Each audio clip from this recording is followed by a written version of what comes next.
Si JR Kenyahan daw, tumulong dun sa mga kababayan niya sa Cebu.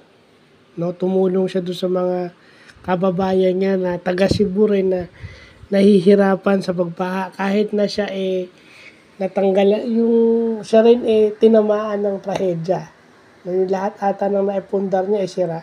Pero ano yun alam natin itong si JR Kenyahan tinanggal sa NLEX to dahil naglaro sa labas nang hindi siya pinapayagan ata. At saka yung bawal sa PBA. Kaya siya tinanggal ng NLEX. No? Pero tingnan nyo pwede na siyang bumalik sa PBA just because yung ginawa niyang maganda. So, yun. Di ba?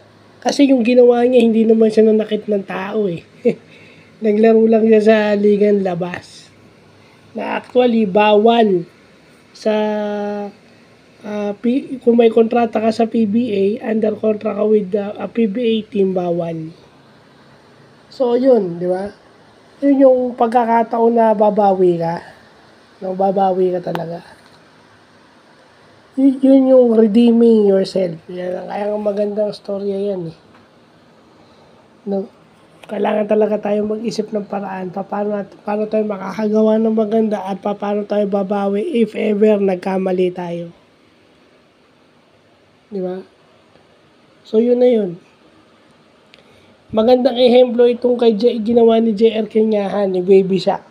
Kasi magaling na player ito si JR Kenyahan, pero yung ginawa niya, wala pa ata ako nakitang player na gumawa nun. Basketball player na Pilipinong gumawa nun. So, yun lang po.